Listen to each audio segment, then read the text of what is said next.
Responderam os judeus: temos uma lei, de conformidade com ela, ele deve morrer, porque assim mesmo se fez filho de Deus. Pilatos, ouvindo tal declaração, ainda mais atemorizado ficou. E tornando a entrar no pretório, perguntou a Jesus: onde és tu?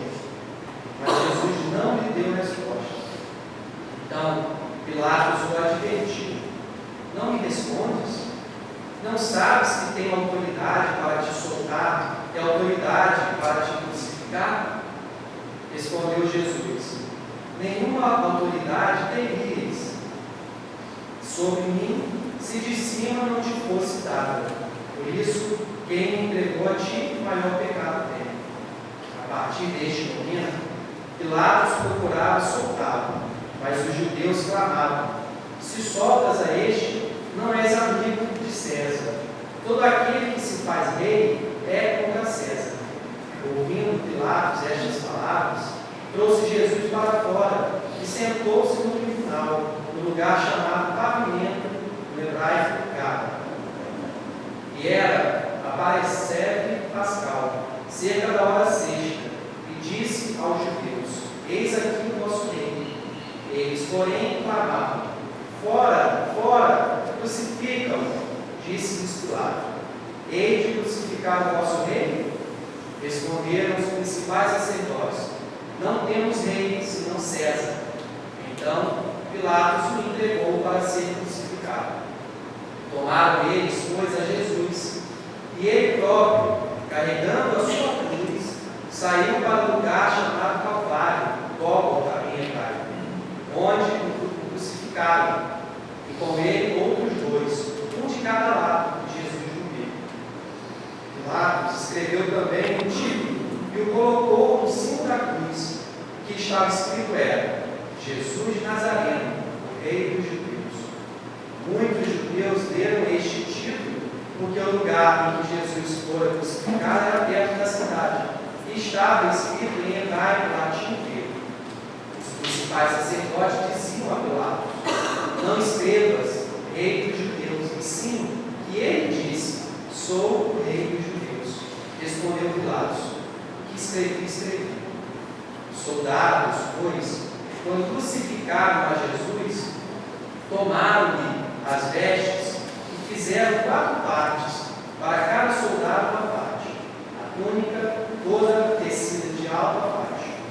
Disseram, pois, uns aos outros: não a rasguemos, mas lancemos sorte sobre ela, para ver a quem caberá, para se cumprir a escritura. Repartiram entre si as minhas vestes, e sobre a minha túnica lançaram sortes. Assim, pois, fizeram os soldados. E junto à cruz estavam a mãe de Jesus, a irmã dela, Maria, mulher de Cleófas, e Maria Madalena. Vendo Jesus, sua mãe, e junto a ela o discípulo amado, disse: mulher, eis aí o teu filho. Depois disse ao discípulo: eis aí tua mãe. Dessa hora em diante, o discípulo a tomou para casa. Bom, a gente fez essa leitura para a gente poder entender qual o contexto que a gente está trazendo hoje, a reflexão, e a gente vai observando cada vez mais, que a gente vai adentrando aos estudos, observando melhor os ensinos de Jesus, a sua vida, a gente vai observando como que em todos os momentos de sua vida, ele deixou para a gente exemplos. A vida dele foi exemplo. Então, o que a gente busca sempre fazer, o que a doutrina espírita mostra para a gente, ensina que a gente deve fazer? Sempre pegar esses ensinos e botar em prática, vivenciar esses ensinos, que é o mais importante. E apesar de tudo, de todas as dificuldades, de todos os problemas, a gente deve ir adiante.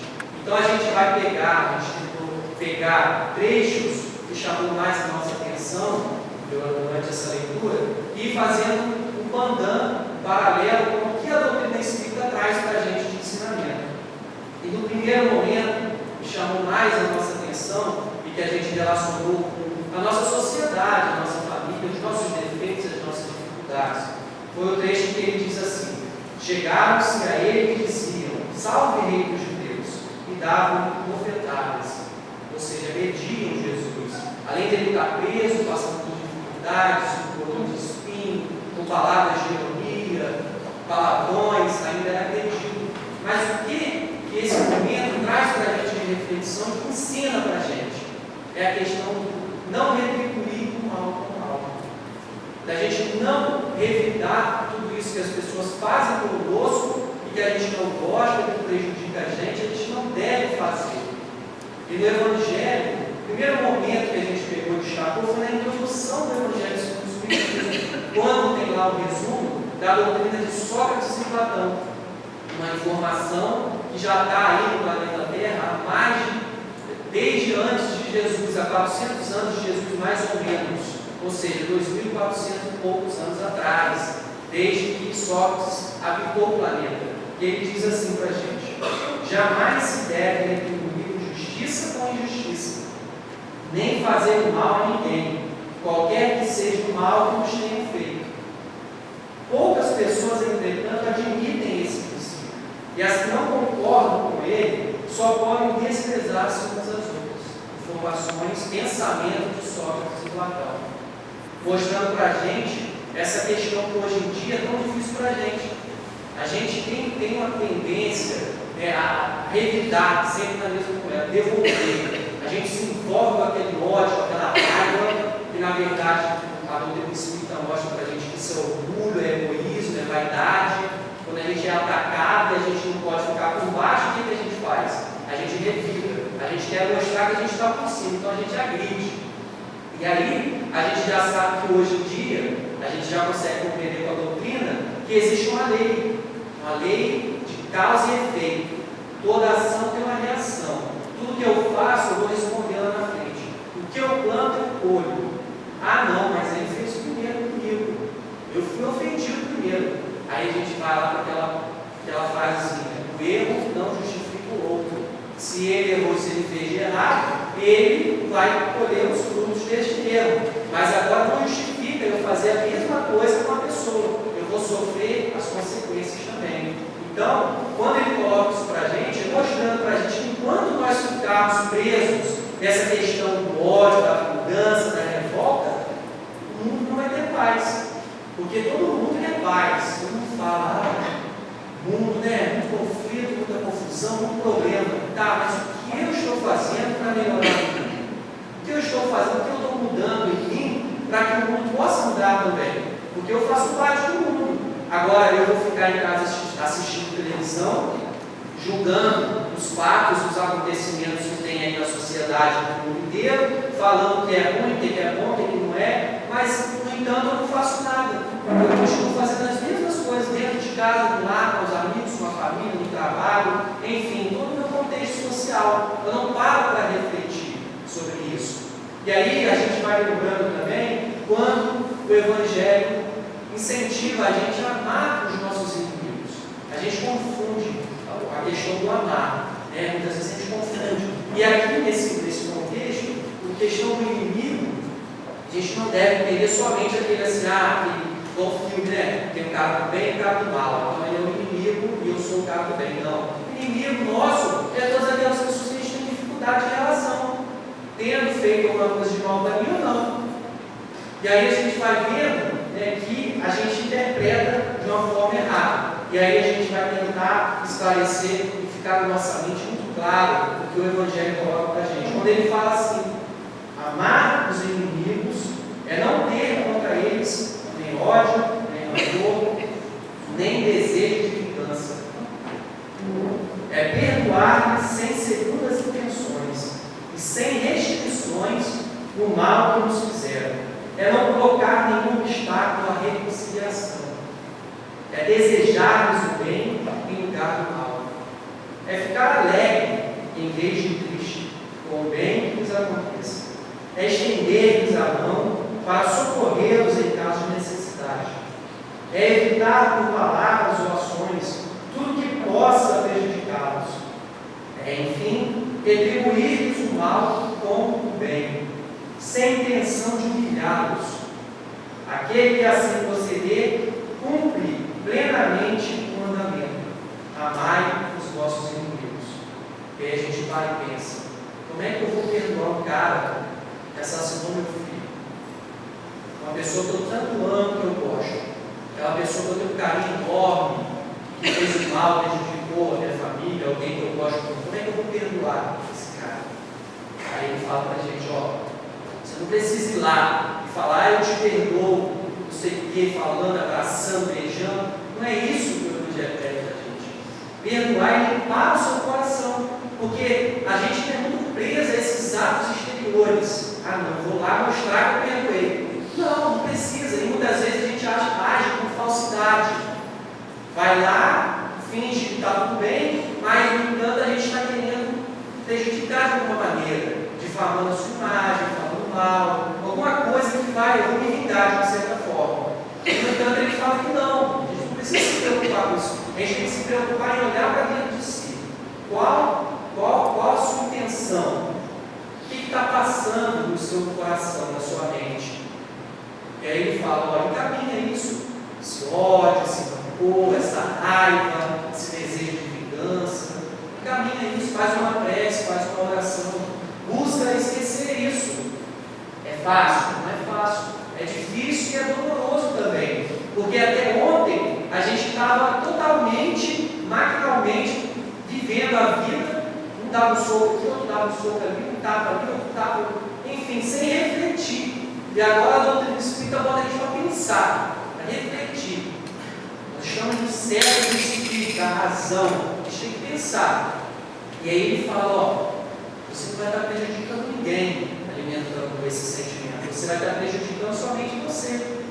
Você pode até danificar ele, a pessoa, espalhar alguma coisa na sociedade, prejudicar ele, a sua fama, a sua vida, enfim. Mas eu estou plantando, aí eu vou chegar lá na frente e vou colher também. Então, nesse primeiro momento, a gente traz essa reflexão que é o grande mal que existe hoje na nossa sociedade. Todos nós, eu faço, todo mundo faz. Hoje em dia a gente vê isso. Enquanto a gente não buscar melhorar isso, cada um fazendo a sua parte, a gente vai ficar preso, sofrendo, passando por dificuldades, enfim. E outro trecho que a gente continua para fazer a reflexão é quando ele fala assim: ao verem os principais sacerdotes e os seus guardas gritaram: crucificam, crucificam. Disse-lhes Pilatos: tomai vós outros e crucificai, porque eu não acho nele crime algum.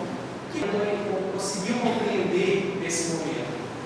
Pilatos ali, ele tendo a oportunidade de condenar ou não condenar. Ele poderia fazer o certo ou não fazer o certo, mas ele escolheu crucificar o Cristo. E aí aqui no texto ele mostra para a gente, explica para a gente o porquê de Pilatos não ter ido contra o que a maioria estava querendo. Porque ele falou, ó, eu não vejo nada de errado em Jesus, por que eu vou crucificar ele? Crucifica vocês. Ó, lava minhas mãos, faz vocês. E aí eles falaram, ó, se você não condenar Jesus, eu vou lá falar com César. César, rei da época lá, eu vou no mandando, mandava tudo. E aí se ele não condenasse, iam falar assim, Pilatos então está dizendo que existe outro rei, né? Então existe outro rei além de mim, né? Então agora também vamos lá, vamos fazer guerra, vamos criar conflito, enfim. Então por medo das consequências de fazer uma coisa correta, ele não fez, ele preferiu lavar as mãos. E aí trazendo para a nossa vida e trazendo a reflexão do agora para a gente, nós fazemos isso constantemente. Nós fazemos isso. Nós temos sempre diante de uma situação, nós temos a liberdade de fazer a escolha entre fazer e não fazer. E nós temos a consciência de quando a gente está fazendo uma coisa certa e quando a gente está fazendo uma coisa errada. E aí a gente opta em não fazer a coisa certa. Aí a gente faz a coisa errada. E o que a doutrina espírita mostra para a gente, e que a gente retirou num trecho da resposta do Livro dos Espíritos, a questão 975. Ficai sabendo, eles falam assim para a gente: o Espírito sofre por todo o mal que fez, ou de que foi causa voluntária. O Espírito somos nós, gente. Nós somos os Espíritos que ele está falando aqui.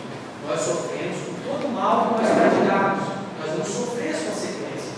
E mais adiante ele fala: por todo bem que poderia ter feito e não fez, e por todo mal que resulta do bem que não fez. Ou seja, adianta eu ficar quietinho e não fazer o mal? Não, eu preciso o quê? Fazer o bem. Não adianta. Eu preciso fazer o bem, eu preciso fazer a coisa correta. Então ele coloca isso muito claro, ó. O pessoal chega aqui no plano espiritual, morre, né? Entre aspas, o corpo morre, retorna a pátria verdadeira, o plano espiritual, e chega sofrendo.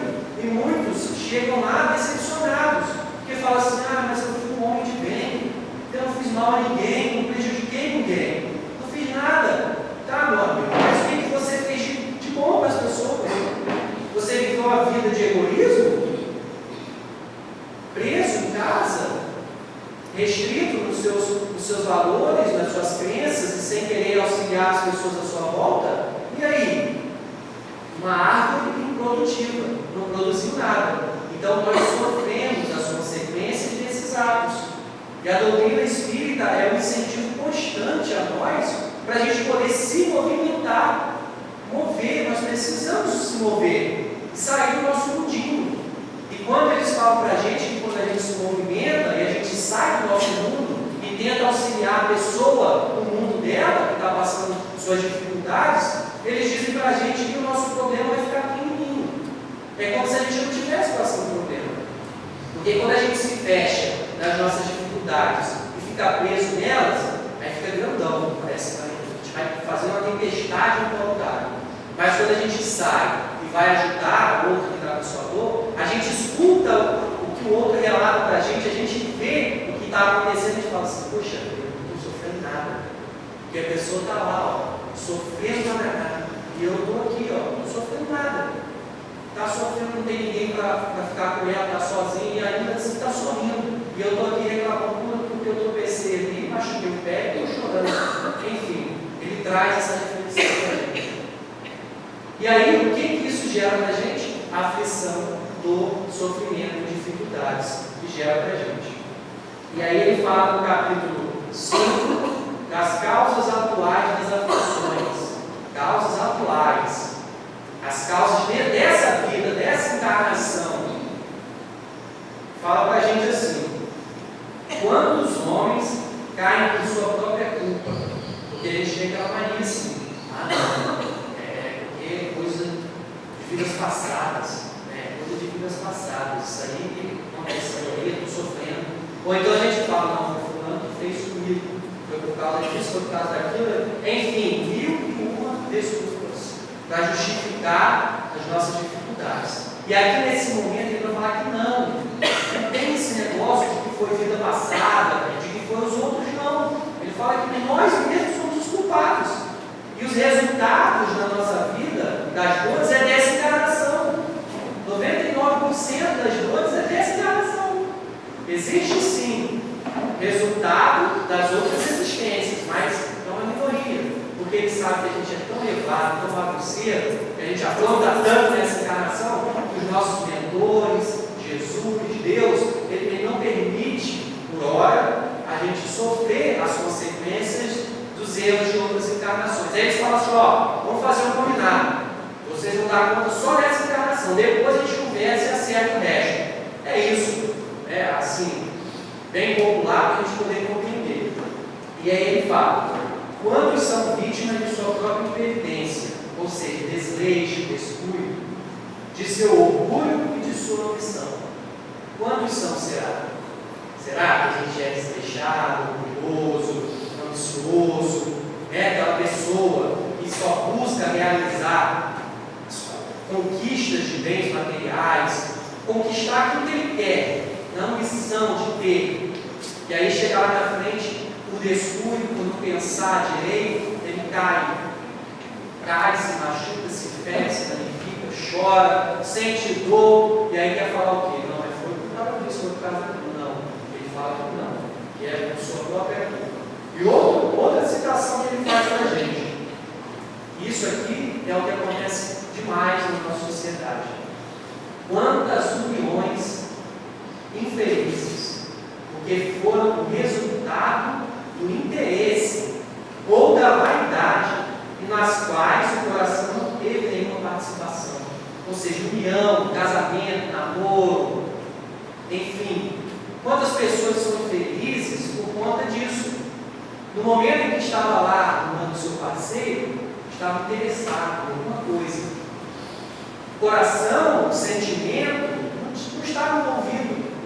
É o que? Status, fulano bem sucedido, né? Então eu vou me aproximar dele, vou lá paquerar, vou ver se eu consigo alguma coisa. E aí consegue, namora, noiva, casa, chega lá na frente, não tem sentimento, não tem nada, a pessoa perde dinheiro, a fortuna, fica doente, fica não sei o quê, e aí cadê a união? Tirando, né, durante todo esse percurso da união, os conflitos existentes no relacionamento. Mas por quê? Porque não tem afinidade. Não tem afinidade. Aí a gente vai vendo como a gente ainda erra nesse ponto. Os pais incentivando os filhos a arrumar alguém, né, que tenha recurso financeiro, alguém que seja bonito, alguém que tenha status na sociedade, mas nunca fala assim, né, filha? Meu filho, procura uma pessoa que você goste, uma pessoa que tenha afinidade com você, que tenha os mesmos projetos, os mesmos planos, para você viver uma vida feliz com essa pessoa. Porque, gente, um relacionamento é só a gente pegar nós, uma pessoa que a gente gosta muito, que a gente ama, que a gente tem uma afinidade tremenda, pode ser um pai, uma mãe, um amigo. O relacionamento de um casal tem que ser da mesma forma. Uma pessoa que seja como a afinidade que eu tenho com meu pai, com minha mãe, que eu gosto de estar perto, que eu gosto de vivenciar. Porque se for assim, vai dar certo, não vai dar errado. Porque nós somos grandes amigos. Além de sexo, de beijo, de dormir junto, de estar junto, vai ter amizade. Amizade que vai fazer com que a gente se sustente, que passe pelos problemas, pelas dificuldades, todos juntos. Então, esse é uma dificuldade que a gente vê hoje de separação, de um matar o outro, um agredir o outro, essas dificuldades devido a essas escolhas lá no início, desde a mocidade, desde jovem, quando a gente estava aí buscando o nosso parceiro. E outro ponto que ele destaca para a gente: quantas desavenças e discussões funestas teriam sido evitadas com mais moderação e menos suscetibilidade. Mais moderação e menos suscetibilidade.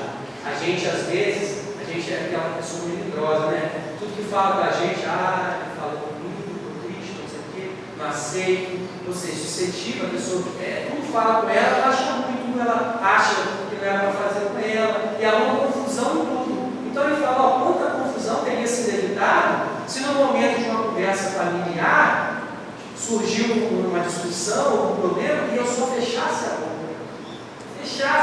Ao invés de falar, de eu entrar na confusão, discutindo, e não, mas eu tenho que botar meu ponto de vista, eu tenho que falar, eu tenho que não sei o quê. Não, depende de você. Às vezes, só fechar a boca não ia ter confusão. Olha só que beleza. Mas não, né? O orgulho queima por dentro. Queima mesmo. Mas nós temos que já dominar esses impulsos inferiores. São os nossos impulsos inferiores, que é o nosso desafio em nossas encarnações vencermos. Esse é o nosso desafio. E aí, outro destaque dele, quando ele fala assim: quantos pais são infelizes, porque não combateram as más tendências de seus filhos desde o seu princípio. Não combateram os defeitos da criança, porque às vezes a gente acha assim, uma criancinha bonitinha, né? É bonita mesmo. Dá vontade de agarrar no peito desse cara, de jogar pro alto, abraçar, enfim, dá mesmo. Mas é um espírito cheio de defeito, imperfeito como nós. É nosso irmão.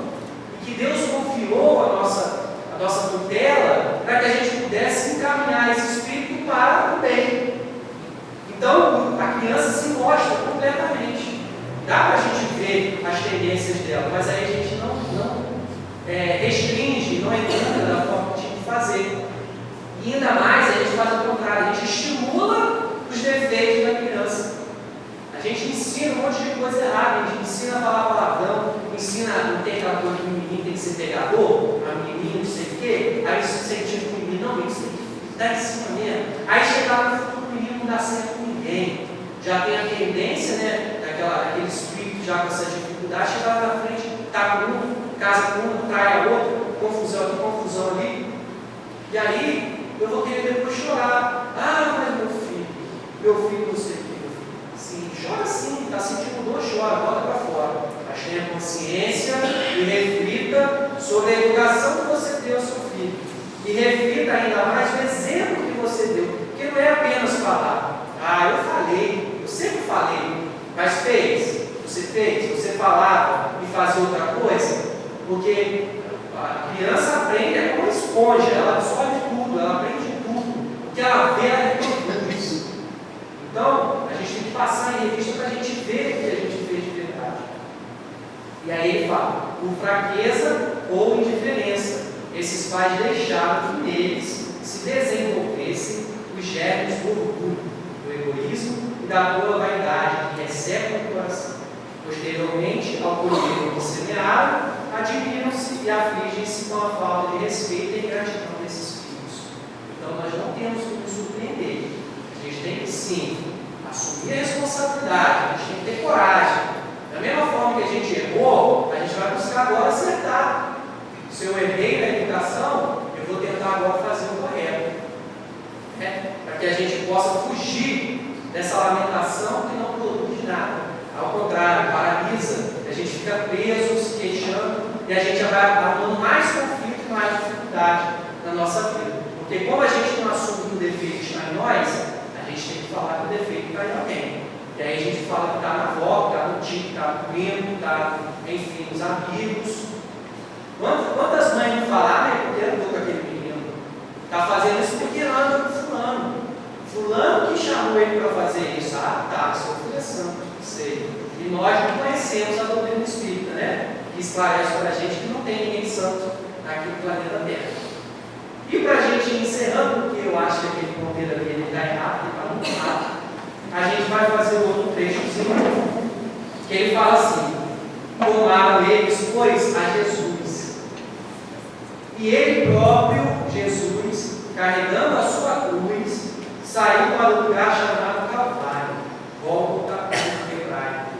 Ou seja, grande exemplo que Cristo nos dá, carregando a sua cruz. Ou seja, a cruz simbolizando para a gente as dificuldades, as aflições e os problemas da nossa vida. Porque quem não tem problema, não tem dificuldade em sua vida, levanta a mão. Eu não levanto, boto lá embaixo, porque estou cheio de dificuldades, de problema. A começar dentro de mim, dentro do meu coração, do meu sentimento e dos meus pensamentos. Tem muito problema e muita dificuldade. E eu luto para melhorar, claro. Mas aí a nossa volta também tem problema, porque a gente tem um familiar com problema, a gente tem um irmão, a gente tem um filho, a gente tem um primo, um amigo, que está passando por dificuldade e que a gente fica atento com tudo isso. Mas aí o que ele ensina para a gente? O que ele ensina nesse momento? Ó, não desista, não desista. Os problemas que estiverem passando, as aflições, não desista jamais. E aí ele fala para a gente, no Evangelho capítulo 5 ainda, no item 12, ele fala para a gente sobre os motivos de resignação que nós devemos ter. Resignação é a aceitação, né, da dor e do problema que a gente está passando. Não a aceitação no sentido de ficar paralisado sem fazer nada, não é isso. É no sentido de, beleza, estou passando por isso, eu tenho certeza que eu não estou passando por nada do meu passado. Eu estou passando porque tem algum motivo, mas eu vou seguir adiante, vou fazer o que eu sei que é certo, não vou parar, não vou desistir da vida por causa do problema, vou seguir a vida, então eu não posso parar. E aí ele fala assim: deveis considerar-vos felizes por sofrer.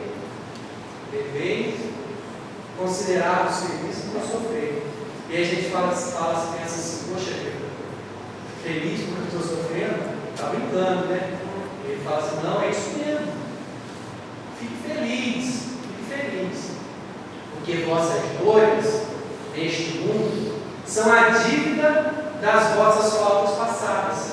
Passadas vão já se transportar para uma outra vida. Não, passado é 5 horas é passado, 6 horas, não sei quantas são aí. 5:30 é passado já, 1 minuto atrás é passado. Então, quando ele fala aqui do passado, ele está falando nesse sentido.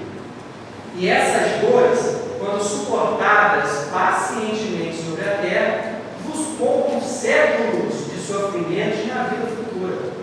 Deveis então estar felizes, por Deus ter reduzido vossa dívida, permitindo quitar agora o que vos assegura a tranquilidade do futuro. É melhor sofrer agora ou depois? Melhor sofrer agora, passar por dificuldades agora, porque isso aqui é só você estar num hotel que não é muito bom. Você foi para um país, você foi viajar, e nesse hotel você é maltratado, as pessoas não ligam para você, a cama é dura, enfim, tem um monte de bicho, um lugar bem cheio de dificuldade, cada um pensa e imagina no local. Mas é um momento que você vai passar ali, e você está ali, e que no futuro você não vai estar mais. E aí vai valer a pena todo o sacrifício que você fez para poder estar ali. Então, quando você retornar ao seu país ou à sua vida normal, cotidiana, você vai estar aliviado, tranquilo, né? Embora você tenha passado por dificuldades naquele local que você estava. Então ele faz, o Evangelho tem um momento que ele faz essa comparação para a gente poder entender essa questão da nossa encarnação, dos nossos sofrimentos, e para a gente se considerar feliz nesse momento, porque no futuro, após o desencarne, após a morte do corpo físico, a gente vai estar muito melhor, mais leve, mais tranquilo, com a consciência tranquila do dever cumprido. Dever cumprido. Porque a maior dor do espírito após desencarnar é a consciência pesada. Consciência pesada de não ter feito o que poderia ter feito, de não ter se esforçado, de ter vacilado. Tudo isso o espírito sofre. E aí a gente imagina quando a gente erra e a gente faz alguma coisa que depois a gente se arrepende, aí a consciência fica coçando, né? Poxa vida, não era para eu ter feito aquilo, me arrependi. Mas aonde eu vou, a consciência fica queimando. Onde eu vou está doendo, não cessa. Aí você imagina isso elevado a 1000 vezes. É o espírito sofrendo depois da sua morte do corpo físico.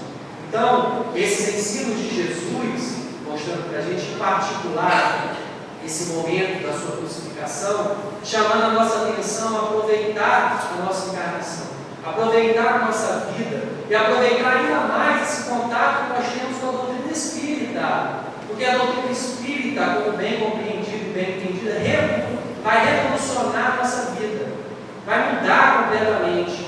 A gente pode observar quando a pessoa compreendeu os ensinos da doutrina e de Jesus, quando essa pessoa modifica a sua mente, modifica os seus sentimentos, modifica a sua conduta.